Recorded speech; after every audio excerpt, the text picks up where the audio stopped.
Hello, everybody. Welcome to Nature's People. Thank you for tuning in. Today's topic is why is Germany undergoing an economic crisis? I'll explain everything for you guys and explain what is the root cause, what are the causes behind it, and how will Germany or what can Germany do to sort of come out of this difficult situation. First and foremost, what I have to say is that Germany is the largest economy in Europe. By far, by a big margin. Just for instance, the fourth largest economy in Europe is the Italian economy. I'm not talking about the European Union, I'm talking about the Europe, the bloc. So the first is Germany, and then second the UK, and then third France, and fourth Italy. So Germany has twice the economy of Italians, even though having only 20 more million inhabitants more than Italy. Well, first and foremost, what I have to say is that the German economy has always been robust. However, it grew drastically or exponentially after the fall of the Berlin Wall in 1992. And one interesting thing about Germans, they sort of work similar to Japanese. However, Germans are experts in value addition as far as manufacturing is concerned. So I'll give you an example. Italians add a lot of value into products, say like Vichy or Gucci or Ferrari. Like Ferrari cars are so intrinsically and specially designed that for instance, an aluminum, they're made out of aluminum, but the type of aluminum they use, it's light and hard and tough at the same time. So it has certain special properties. So that's the way Italians add value. They produce very high quality stuff, but at high price. However, Germans, they explore all the sectors and all the fields of value addition, but only in manufacturing.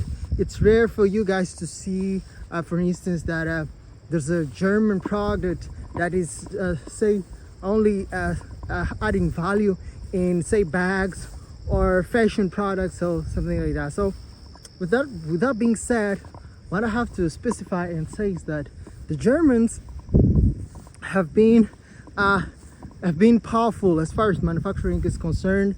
They do manufacturing stuff, the gauges, the thermometers, the thermostats, the feedback loops. So all these manufacturing has been growing. However, there's an interesting thing that I find sort of confusing for me. In the last 20 years, the American economy has been growing exponentially, but coupled to a growth of the Chinese economy. So the American economy has been taking a share of the growth of the Chinese economy. However, for the Germans, it seems to be different. The Germans have invested a lot in China. 40% of the sales of Volkswagen actually made in China. So Volkswagen makes a lot of money in China. And that begs the question, why isn't Germany growing? And now, for what is currently going, the crisis is due to the fact that the Germans had, guys, you won't believe this, the Germans had nearly 50% of the oil or gas that powers the power plants, it powers the industries, it powers the households, everything coming from Russia. And you guys know what happened between Russia and Europe. And now the Germans had to ramp up the cost of energy, because now energy has to come from Algeria, it has to come from parts of Africa, even Canada and the US, and that ramps out the cost and makes things much less efficient. So to make things worse, this thing lasted for a really long time. It has been lasting for 2 years. So the Germans were not like the French, because one interesting thing about the French is that even though crisis hit the French, like oil crisis hit the French have took charge of their electricity supply from nuclear nuclear power plants. So they really go heavy on nuclears because the French mindset, it's not to live a fantasized life of clean environment, perfection. French about our practicality, and that makes everything more complicated. So now, with that being said, I have to explain what has been going on with the Germans and what will the German economy be for the foreseeable future. Europe is very dependent on Germany because let's say, for instance, one of the largest ports in the world is the port of Rotterdam in Netherlands or Holland, but it's Netherlands, not Holland. Holland is a part of the Netherlands. The Dutch,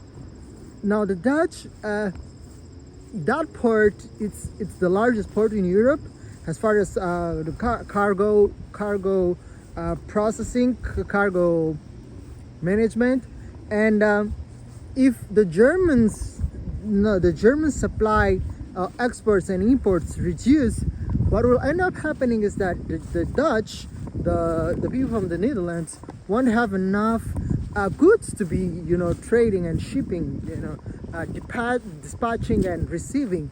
So what will happen is that the economical activity in that port will reduce, has therefore reducing the economy of that port. It's quite controversial, but that's the truth. So the Germans are dependent, are very heavy in Europe, and most of the trade that is done in Europe, it's supplied by the German manufacturing complex. So now, what are the repercussions of a lower economical activity in the U.S.? Now, the U.S. is not really dependent on any country. The U.S. is the sole superpower, really powerful, really strong economy. However, there's a problem. The problem is the U.S. in particular. What is happening is that Germans supply really top-notch cars, branded cars, really good quality, and at an efficient price, because the Germans now are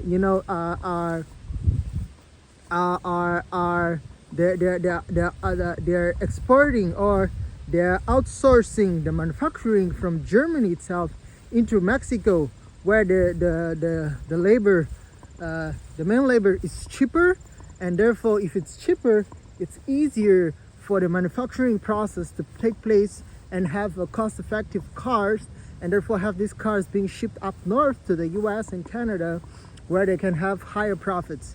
That will be compromised because the design, the manufacturing, and the integral processing parts are all from Hanover, somewhere in Hanover, somewhere in Munich, somewhere in Berlin, and that's a problem. And now, on a final note, what I have to say is that Europe without a clean and wise energy system will have a higher tendency of falling and not having a good prospective future. One of the reasons I say that is because you cannot have a European economy without oil or without energy. Gas, one of the things about the US is that the US is really independent as far as gas is concerned. Now some of you might be saying, oh no, so if the US is independent as far as gas is concerned, why are they manipulating the Saudis? So here's the thing, this is a thing for another topic, a topic for another video, but what I'll say is that the US consumes 18 million barrels of oil. I don't know if that's per day or per year, probably per day, and the US produces more than that, actually 22 million barrels of oil per day. So there's an oversupply. However, the US cannot have an energy powerful country such as Saudi Arabia exporting energy to all these nations, because energy is behind all the economical activities of all nations. So if you have all these oil being shipped, say, to India or to China, that makes the economical power being shifted to those regions, and it shakes the global economic status. All right, guys, thank you for tuning in. Thank you for watching. See you in the next one. Please like, share, and subscribe. Bye for now.